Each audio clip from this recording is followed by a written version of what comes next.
Tricolor, estamos começando mais um programa Tribuna Tricolor. Não tivemos o último programa por problemas técnicos, nós estamos de volta aí, galera. Primeiramente, vou dar um abraço para o São Antônio, que está recuperado, e graças a Deus foi tudo bem na cirurgia. Então tá, graças a Deus, e já está sabendo da notícia de São Paulo. São Paulo empatou e foi muito mal no jogo. Bom, falando dos melhores e piores do jogo, para mim, melhor Juan Fran. A defesa ali foi bem postada, ficou firme ali na lateral direita, ao contrário da porcaria da esquerda que a gente tem, que querem renovaram com ele, né? Uma vergonha isso daí. Mas enfim, Reinaldo parece que tem cadeira cativa no São Paulo, né? Parece que ele goza de um prestígio, gente, que eu não consigo entender. De verdade, eu não consigo entender o prestígio que esse cara tem. Ele é horroroso. Esse cara aí é nível Giancarlo, é nível Joilson. Ele é ridículo.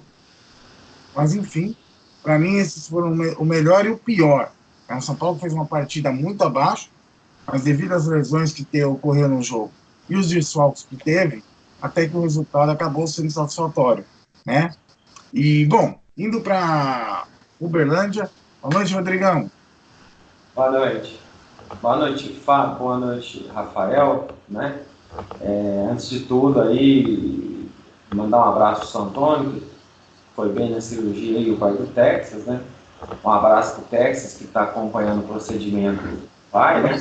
Bom, abraço, Texas. E vindo aí da nossa festa aí do anual, né? Nosso encontro anual foi fantástico aí em Souzas, né? Na casa do Texas. E a gente não fez programa semana passada, porque foi o dia da festa.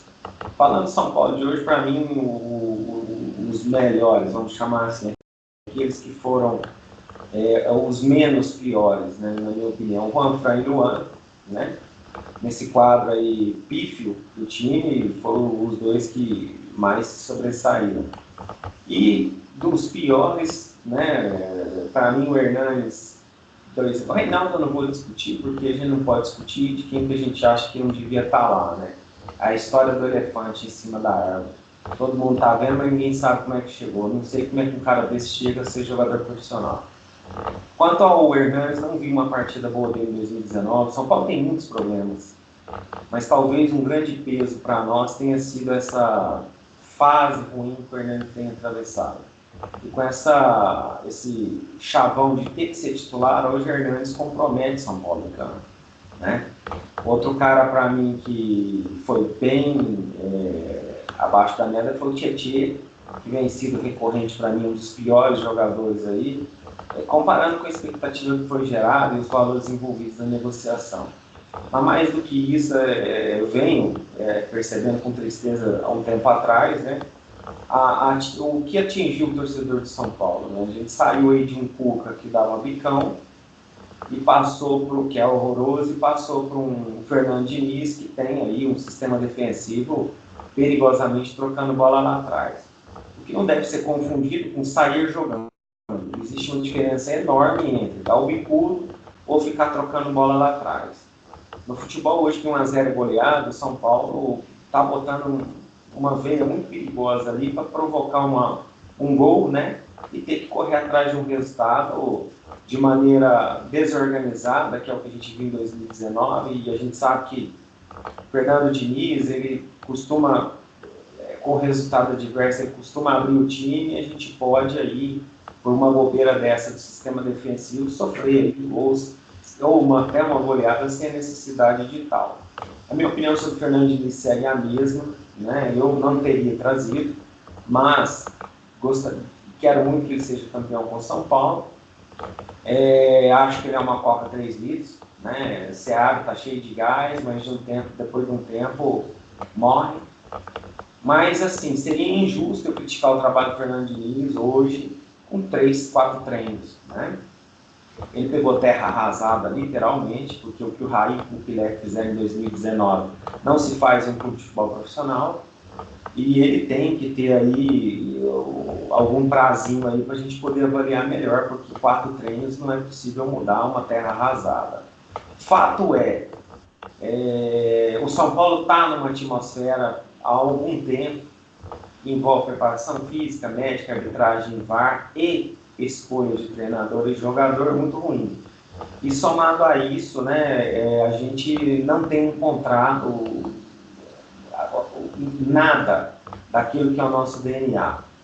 E o torcedor, a cada dia mais, tem se acostumado com o pior que é possível no time de futebol, né? A gente fica comparando que o Fernando Diniz está melhor que o Cuca, mas se você olhar o que o Cuca entregou, foi um desastre. Então, não serve muito de base. Então, eu vejo dessa forma, Fabão. Concordo, Rodrigão, concordo.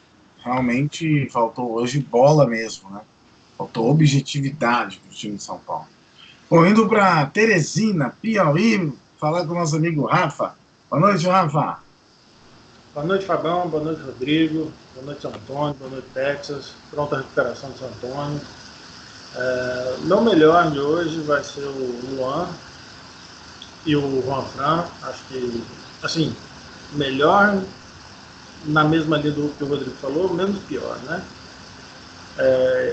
E os piores do dia, como jogador, vamos lá. Hernanes não tem jogado nada, está matando todas as jogadas. Tietê está muito abaixo da crítica, mas o pior mesmo está fora do gramado. Pior, Fernando Diniz hoje pode botar a lesão do Pablo na conta dele. Ele pegou um jogador que vem de um histórico de lesão do ano e faz o cara voltar para marcar lateral lá na nossa lateral, na nossa linha de fundo, e o nosso departamento médico e fisiológico. Esses daí são o pior do ano, não só da partida, são o pior do ano. Na esteira do que o Rodrigo estava falando do time hoje, o paralelo que eu faço com o time do Cuca é que antes era um catadão desorganizado. Não tinha organização nenhuma. Cada um fazia o que queria e jogava de acordo com as suas características pessoais. Com o Fernando Diniz continua um catadão, só que agora com alguma organização. Mas um catadão. Não tem objetividade, como você bem falou. O São Paulo continua sem trazer nada de perspectiva para o resto do ano. Eu acho que a posição do São Paulo hoje não condiz com o futebol que ele está entregando. O G5 é uma enganação para o torcedor. Tem uma outra coisa que você pode pensar positiva? Uma outra coisa, mas se você parar para pensar que nós já estamos no segundo turno e a gente, rodada após rodada, a gente vem criticando o que vem apresentado, é porque o nível do futebol brasileiro está muito baixo. Tá? O elenco que o São Paulo tem hoje não era para estar jogando o que está jogando. O São Paulo está jogando uma competição só, passou 30 dias sem fazer nada, só treinando. Tinha que estar com preparo físico muito melhor. Hoje a gente teve a quantidade de lesões que nós tivemos no ano, a quantidade de jogadores sem condicionamento físico para aguentar os 90 minutos. O Liseiro saiu com cãibra, gente. Nós estamos em outubro e jogadores do São Paulo saindo com cãibra. Num jogo que não exigiu muito fisicamente, não. Se fosse um jogo que fosse aquele jogo que tivesse exigido fisicamente do São Paulo, era uma coisa, mas é um jogo que não exigiu fisicamente. O outro time também estava desfalcado dos seus jogadores, dos seus principais jogadores. O Bahia não veio dos seus principais jogadores. Então, assim, o negócio está muito feio mesmo. Vai me desculpar quem está dizendo que pode ver alguma coisa de bom aí. É óbvio que não dá para exigir milagre do Fernando Diniz em uma semana e meia. É óbvio que não dá para exigir nada disso. Mas também não era o meu técnico, eu jamais teria trazido ele. Não acho que seria o técnico do São Paulo. Inclusive, a gente estava falando um pouco antes, eu acho que o São Paulo está caindo no mesmo erro que o Flamengo caiu nos últimos anos. Montava um time bom e trazia técnico ruim. Parece que o Flamengo entendeu isso. Montou um time bom esse ano e trouxe um técnico razoável. Não vou dizer que esse técnico português aí seja bom, não. Ele é apenas razoável. Se o São Paulo tivesse com esse elenco aí, um técnico razoável, talvez a gente tivesse com um futebolzinho melhor. É complicado. Eu concordo com você, Rafa, que o São Paulo, com o elenco que tem, gente, não pode estar jogando essa bolinha ruim, não. De jeito nenhum. Bom, pessoal, comentou de algo agora que vem sendo decorrente, vem sendo corriqueiro. É uma coisa que todo programa a gente fala e parece que não adianta, né? Que é a questão da arbitragem. Mais do mesmo. Árbitro que fica o jogo, árbitro que irrita os jogadores, invertendo faltas. Uma vergonha essa arbitragem de hoje. Uma vergonha e nada acontece. Seu Raí não toma uma providência, seu Leco não toma uma providência, eles não defendem o São Paulo, eles não vão na CBF, não fazem dossiê, não levam para mostrar a vergonha que é o nível que está a arbitragem com os jogos de São Paulo. São Paulo só usam o VAR em jogos de São Paulo quando for contra o São Paulo. Quando é a favor do São Paulo, não usam VAR. É uma vergonha isso daí, mais uma arbitragem pífia. E olha, é complicado desse jeito trabalhar, porque você tem uma preparação durante a semana. O São Paulo tem erros e ninguém discute. O São Paulo tem muitos erros, sim. Mas é complicado. Você trabalha a semana, você trabalha para chegar para um árbitro de quinta categoria, uma porcaria de um árbitro. No jogo passado, participou de reality show. Botaram um cara que participou de um reality show para apitar um jogo de São Paulo. Ah, gente, fica bem. Fala. Só uma cena assim, que ilustra bem o que está acontecendo. O Igor Gomes foi reclamado na entrada que teve hoje no Luan, um jogador, eu não lembro do jogador do Bahia, que estava com a bola, adiantou demais e deu uma entrada que em qualquer jogo do São Paulo seria no mínimo um amarelo para o jogador do São Paulo, como já aconteceu. O Igor Gomes foi no juiz reclamar que tivesse uma postura e uma interpretação condizente com o que foi a jogada. Porque ninguém aguenta mais. Ele quase tomou o cartão amarelo. Mas é que eu falo. O juiz parou para ele, olhou nitidamente, quase deu um amarelo para ele. E aí a gente tira dois problemas. A gente tira duas situações daí. Primeiro, um jogador garoto, que é reserva, não tem sido titular. O Cuca não gostava dele, o Fernando Diniz parece que pelo menos está vendo futebol nele. Ele vai lá e tenta brigar, porque quem deveria brigar nos bastidores para que isso não acontecesse com o São Paulo, que a arbitragem não nos prejudicasse, não faz isso, que é o Raí e o Leco. E os medalhões também não vão lá. O Hernanes demorou 2 minutos para chegar no juiz. E era o capitão. Um detalhe que eu acho muito importante colocar, que não tem importância, mas até os comentaristas de arbitragem, ao opinar os lances favoráveis ou contra o São Paulo, erram contra nós.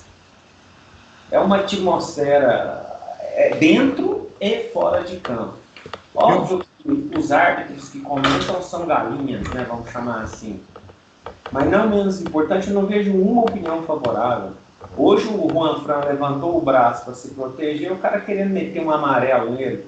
Se fosse o vermelho, entendeu? O Antoni aí, que vem apanhando aí nos jogos, ninguém dá amarelo nas porradas que ele toma. Eu gostaria de entender o problema que esses caras têm com São Paulo, porque não dá para entender. É um ódio gratuito que ninguém consegue entender, meu. Eu não vou nem dizer assim, vamos levantar a bandeira de amarelar quem tá fazendo falta no anta. Mas ninguém reclama de estarem fazendo falta no cara que é considerado uma das maiores promessas do Campeonato Brasileiro. O cara que tem sido convocado para a seleção brasileira. Eu vou falar uma coisa para vocês, por isso que eu cobro. A arbitragem, o capitão de cada time tem que ter uma súmula também. E eu acho sim, que o árbitro, como o técnico pode tomar cartão, como os jogadores podem tomar cartão, no futebol deveria ter uma autoridade que está vendo que o juiz está errando, que está vendo que o juiz está sendo agressivo com o jogador, vai lá e dá um cartão para o juiz. 2 cartões, ele sai e entra substituto. Porque não dá mais para aguentar. É muito amadorismo.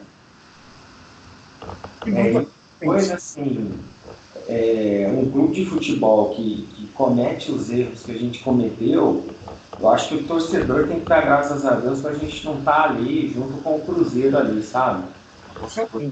Por mérito, pelo que foi feito em 2019, né? E aqui vai uma crítica direta ao Raí ou Leco, o São Paulo estaria liberando o 16º, 17º, né? A sorte é que, no meio dessa bagunça toda, o São Paulo trouxe aí, e aí Raí teve mérito nisso, né? Pelo menos 3 ou 4 jogadores aí que deram um up no nível. E no meio do ano ele encaixou Daniel Alves e Juan Fran, né?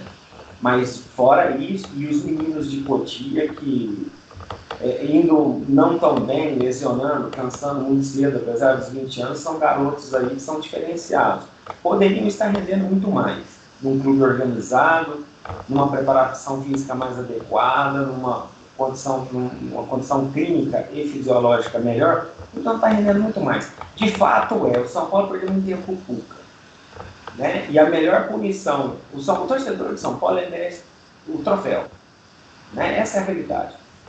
A diretoria do São Paulo, não sintam-se ofendidos, eu não estou falando contra a instituição São Paulo Futebol Clube.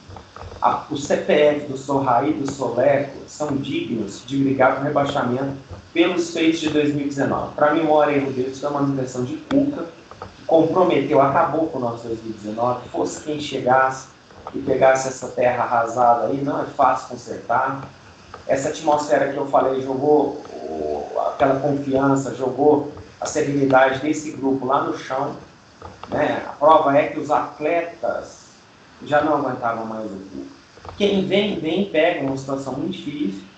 Eu não acho que é a pessoa adequada, né? Mas o São Paulo provavelmente pega a zona de Libertadores, esse rapaz será mantido e existe, sim, uma boa chance de acontecer o que aconteceu nos últimos 7 anos, que é o ciclo vicioso do cara que chega em outubro, cai em março, para vir outro que cai em setembro. Esse é o ciclo vicioso dos últimos 7 anos. Então, o que está aí precisa ser mudado, né? E se não for mudado, nós não teremos um resultado diferente, salvo engano que esse grupo encaixe e consiga os resultados que a gente não conseguiu aí de 2012 para cá. Só um trechinho aí, Rodrigo. Esse círculo vicioso, o Raí tem culpa disso há 2 anos. Porque há 2 anos ele deixa para montar elenco final de dezembro. Ele chega todo final de ano, não é o momento de falar em elenco, vamos esperar. Enquanto todos os outros clubes estão se preparando desde o meio do ano, contratando jogador, alinhando contratações, ainda que você anuncie em dezembro, não tem problema. Mas contratações têm sido feitas a partir do meio do ano. O Raí tem pecado, tem começado a contratar em janeiro. Com o campeonato com pré-temporada já andando, isso quando não pega em março, abril, como foi esse ano. Isso não é de agora, né, Rafa? Não. Aí não mas assim, tudo isso para mim, o Fábio e o Rafael, ele é estrutural. O erro começa lá atrás, quando o São Paulo diz sim à Florida Cup, diz sim à manutenção do Jardim num ano fundamental. A Florida Cup achata a pré-temporada do São Paulo, torna ela curta. A experiência nova para o Jardim é prejudicial ao clube. A condição física dos atletas que vão para a Libertadores é vergonhosa. O São Paulo cai numa série dominó de eliminações. O resto é consequência. Fato é que as escolhas do Raí, né? Primeiro, a escolha do Leco. Não, antes disso, a escolha do Conselho, a escolha do Leco e a escolha do Raí é uma sequência também de efeito dominó de escolhas ruins. E isso vem desaguar agora, no último trimestre de 2019, em que a gente tem um ano com uma competição apenas, um clube destroçado, fisicamente, fisiologicamente e clinicamente, em busca de uma vaga para G5 aí, para pegar uma Libertadores.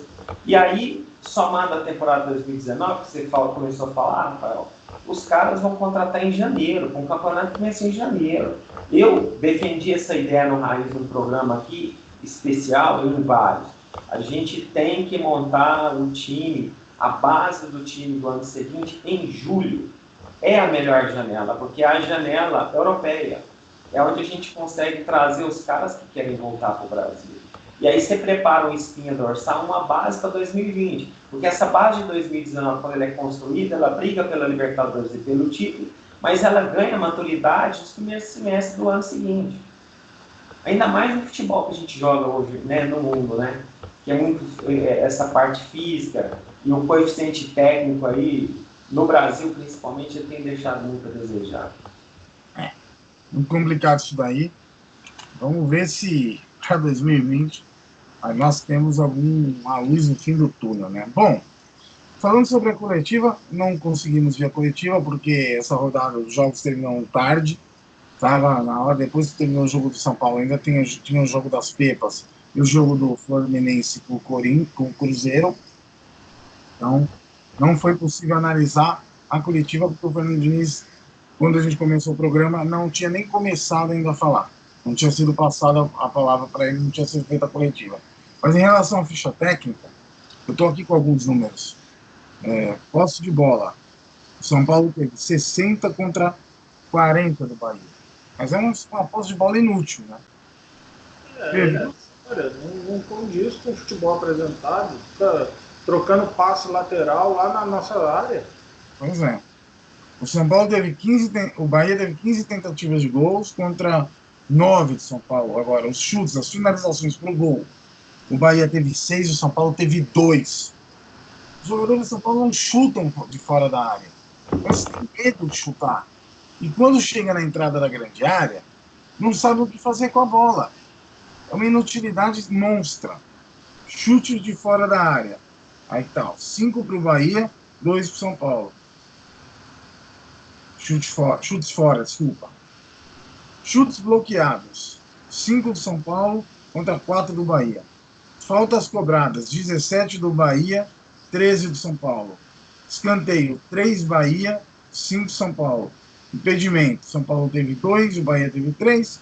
Defesa do goleiro, o Bahia fez 2 defesas e o Volpi fez 6 defesas. Quer dizer, pelos números que a gente acompanha aqui, a gente vê o que o Bahia, por mais que não tenha jogado nada, teve uma leve superioridade em alguns determinados números, pelo menos, principalmente nos chutes ao gol. O Volpi trabalhou mais, a bola, aquele chute que vale, né? Você vê, o São Paulo fez 2, o Bahia fez 6, né? Quase mais do que a metade. Então, não tem cabimento, né? Ô Fábio, assim, só para complementar o seguinte, né? Eu, no alto dos meus quase 50 anos, costumo avaliar o futebol de forma equivocada, olhando a tradição do clube. E se eu olhar para a tradição de São Paulo e Bahia, eu tendo a achar que mesmo lá em Salvador é um resultado ruim. Quando eu olho para o Bahia, estruturalmente falando, o Bahia hoje é mais estruturado que o São Paulo no sentido de organização administrativa e de futebol. Não estou falando de estrutura de refis, não estou falando de patrimônio, né? O Bahia hoje é um clube que tem um treinador aí que, em que pese o Roger não ter feito outros bons trabalhos aí após, acho que o trabalho do Grêmio, né? Ele vem de trabalhos aí ruins e meio que se achou ali no Bahia, né? Não, o Bahia... Desculpa, Rodrigo, pode falar. Então, o embate lá em Salvador não deixa de ser um resultado ruim se olhar pela ótica do que o Bahia planejou e do que o São Paulo errou no seu planejamento de 2019. Em termos de campeonato, o resultado, com certeza, foi pior para o Bahia, porque está na frente e foi razoavelmente bom para a gente, porque o Bahia tem 2 jogos fora de casa. Até lista aqui agora no grupo aqui. E o São Paulo tem o Corinthians em casa, que é um jogo que vai incomodar bastante qualquer resultado do Morumbi diferente de uma vitória. Entendeu? Na verdade, o que acontece? Você vê, o São Paulo jogou esse ano 4 vezes com o Bahia. O São Paulo não conseguiu fazer um gol no Bahia. Não conseguiu fazer um gol no Bahia. Foram 3 empates de 0-0 e uma derrota na Copa do Brasil, né? Quer dizer, uma vergonha. Você estava falando de chutes a gol. Desculpa aí, Rafael, já te passo a palavra. Eu estava discutindo isso num grupo mais cedo, logo após acabou o jogo, Rafael, é o seguinte. O Cuca foi muito mal. Eu não posso avaliar o trabalho do Fernando Diniz. Eu posso dizer o seguinte: na minha forma de enxergar futebol, eu vou extrair o técnico da análise, tanto o Cuca quanto o Fernando Diniz. Um clube que tem os jogadores que São Paulo tem, com a folha de pagamento que São Paulo tem, não pode dar 3 chutes no gol durante 90 minutos. Ou, como queiram, 7 em 180. É inadmissível na minha forma de ver futebol. Pode falar aí, Rafa, desculpa aí. Não, só corroborando o que o Fábio estava falando, o problema do São Paulo hoje é que ele não tem no elenco o cara que é goleador. O Pablo não é o cara que bota a bola para dentro. Por mais que o ano passado tenha sido o artilheiro dos patéticos, ele não é um cara goleador, ele não é aquele cara que a bola bate nele e entra. Tanto é que, bom, esse ano ele teve um mês de trabalho e 11 de férias no Refis. O Raniel, eu não vou nem considerar, porque isso daí é uma piada do mau gosto que fizeram com o torcedor. Gastou-se 30 milhões no Pablo e não se trouxe um goleador. Por que o pessoal fala tanto no Calleri? Não é porque o Calleri é excepcional tecnicamente, não é porque o Calleri foi o grande jogador do São Paulo nos últimos 30 anos, não é porque nada disso. É porque o cara passou 6 meses no São Paulo e fez 30 gols. O cara foi artilheiro da Libertadores. Jogou 15 jogos e fez 15 gols.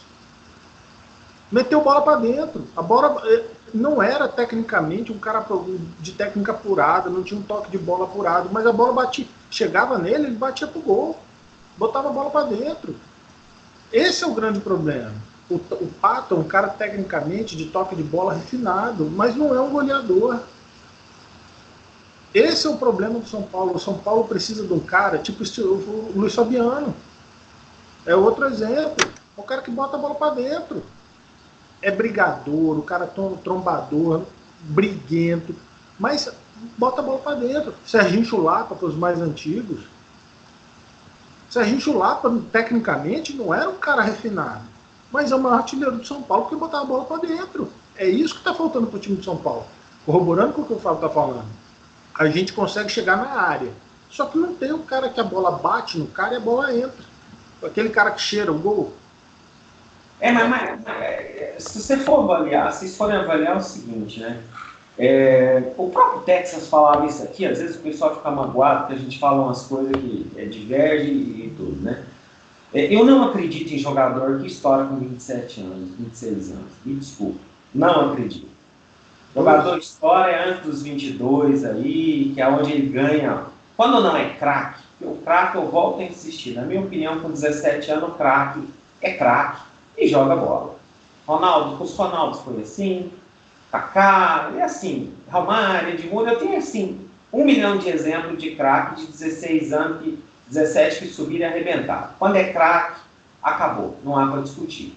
Quando a gente vai falar de bom jogador, que é aquele cara que vai pegar uma seleção ali, um banco de seleção, antiga seleção, né? Não é essa de empresário, ele demora ali, por 22 anos, ele tem uma maturidade. O Gerson do Flamengo é um exemplo, né? Ele ganha maturidade com 21, 22 anos. Agora, quando o cara não é uma sumidade, aí ele matura com 27 anos, 26 anos, e esse cara, em que pese o Pablo ter os fundamentos do futebol muito bem definidos de qualidade, o Pablo não é aquele jogador que o São Paulo realmente precisa, né? E com laterais como a gente tem aí, tinha, né, Igor e Reinaldo, que cruzam muito mal, e uma saída de bola que a gente tinha com o Cuca, que é o famoso bicão, e um meio de campo inoperante com o Hernandes morto, esse 9, se for um cara como o Pablo ou o Raniel, não vai andar. Você precisa ter um cara que ali dentro daquele metro quadrado da área, ele seja um cara que defina muito bem. Esse cara não é o Pato. O Pato é um jogador de lado de campo. Não adianta querer pôr ele de 9, porque ele não vai rodar, né? E jogador de grande área, eu não vejo hoje no São Paulo um jogador com essa característica, né? De fazer uma barreira, de cavar aquelas faltas. Vou pegar o Serginho Chulapa, mas o Luiz Chulapa vivia cavando falta com o Rogério ali, né? Então, assim, o São Paulo não tem esse atleta, esse cara que empurra a bola para dentro do gol. A bola cruza de um lado, cruza do outro, mal ou bem, cruza por cima, por baixo, e ninguém chega. É muito raro, se você olhar 2019, um gol de 9 no São Paulo. Isso levando em consideração também que o trabalho é ruim, tá? Do Cuca. Não, com certeza. Bom, pessoal, perspectiva do próximo jogo. Bom, assim, eu sempre digo, eu nunca aposto contra o São Paulo. Então, meu palpite para o jogo é 2-1. Eu acho que o São Paulo vai jogar mais do que tem jogado, porque além de ter que jogar contra 11, vai ter que jogar contra a arbitragem, porque se contra o Bahia, se contra a Fortaleza, se contra a Chapecoense, o São Paulo já é prejudicado, imagina contra a Galinhada, contra os Gambás. Então, se preparem, é jogo para emoção, hein? Se preparem.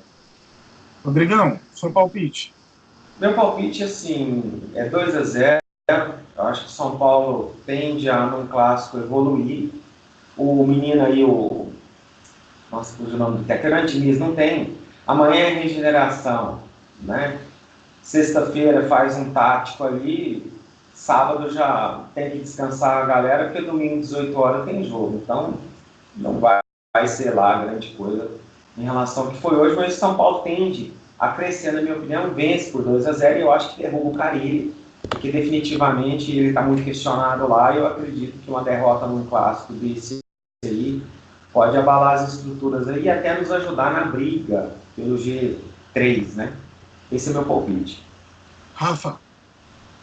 Eu já acho que, com tudo isso, é meio antagônico que eu vou dizer, mas com tudo isso, eu acho que o Hernanes desencanta domingo e a gente ganha de 3-1. Amém. Se Deus quiser, né? Bom, galera, vamos terminando mais um programa. Isso, Fábio, só concluir. Isso se seu Fernando Diniz não me inventar moda e colocar o Pato ou o atacante para ir marcar lateral lá na nossa zaga. Perfeito.